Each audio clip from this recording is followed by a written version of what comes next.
Calling and action. Oke, bisa perkenalan dulu nama Bapak? Oke, baik. Nama saya Teddy Ediawan. Saya dosen di Universitas Multimedia Nusantara.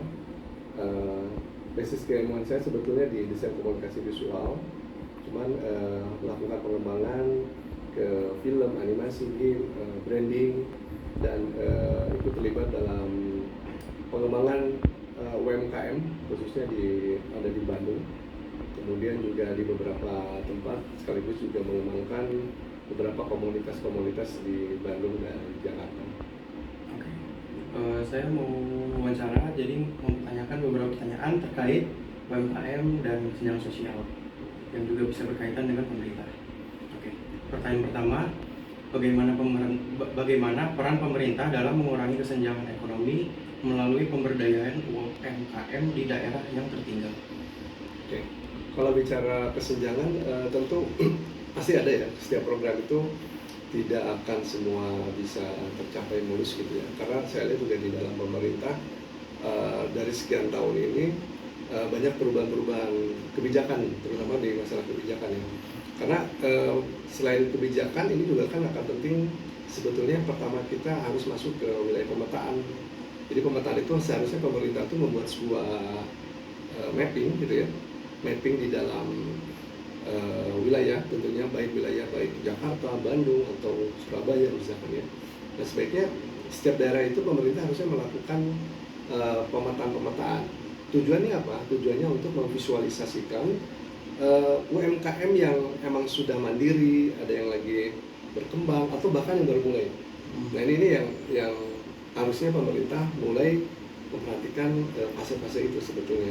Nah ini menurut saya masih belum sepenuhnya berjalan, terutama masalah regulasi di dalam pemerintahan ya.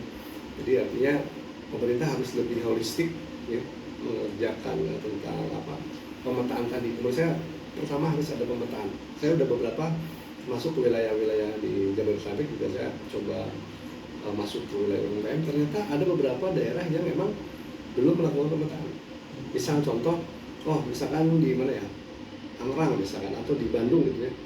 Bandung itu kan ada Kabupaten Bandung, ada Kota Bandung gitu ya. Nah itu kan masing-masing daerah itu ada kecamatan.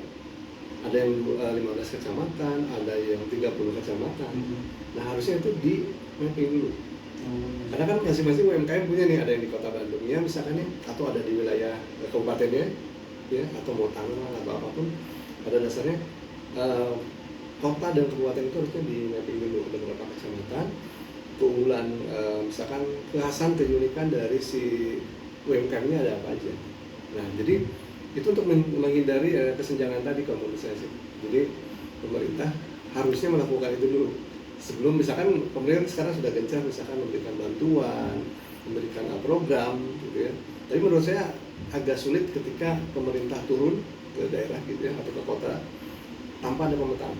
Jadi sebaiknya pemetaan dulu gitu. Kalau di China itu bagus, jadi di cluster dulu. Misalkan contoh sepeda nih, bannya ada di kecamatan Anu misalkan ya, nanti batangnya, joknya ada di mana gitu ya, nanti diinstal menjadi sebuah sepeda seutuhnya.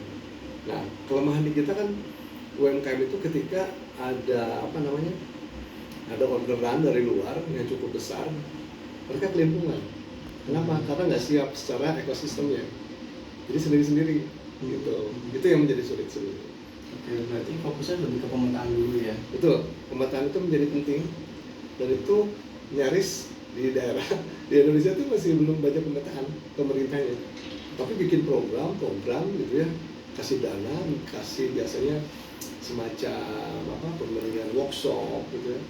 Saya sering memberikan workshop branding, packaging, atau bahkan sampai haki pun saya memberikan pelatihan atau workshop di UMKM daerah gitu. Nah akhirnya agak sedikit bukan sia-sia ya, mungkin capaiannya aja yang kurang. Karena jadi sporadis programnya, tidak terprogram dari pemetaan tadi. Kalau dari pemetaan kita akan tahu mana yang UMKM sudah mandiri, yang menengah, atau yang emang baru mulai startup ini kan, gitu sih sebetulnya. Kemudian sekarang yang kedua, Sejauh mana efektivitas kebijakan pemerintah pusat dalam menjembatani ketimpangan akses permodalan bagi pelaku UMKM? Ya, tadi sudah terjelas ya, tadi dijelaskan. Tapi pada dasarnya itu tadi mungkin ada, dulu pernah saya canangkan untuk memberikan program semacam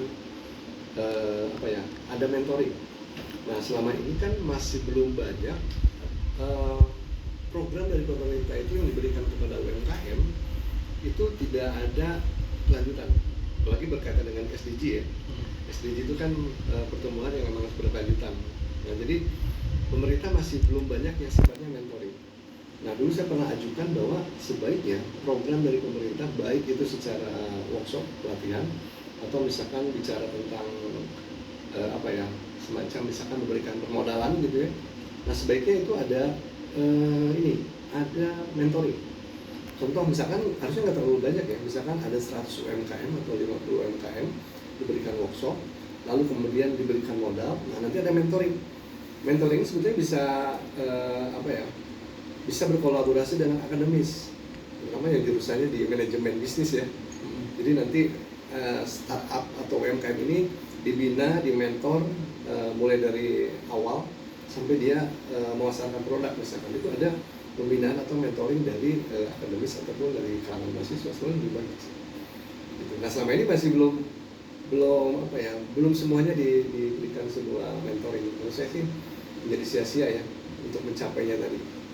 Gitu. Oke. Kemudian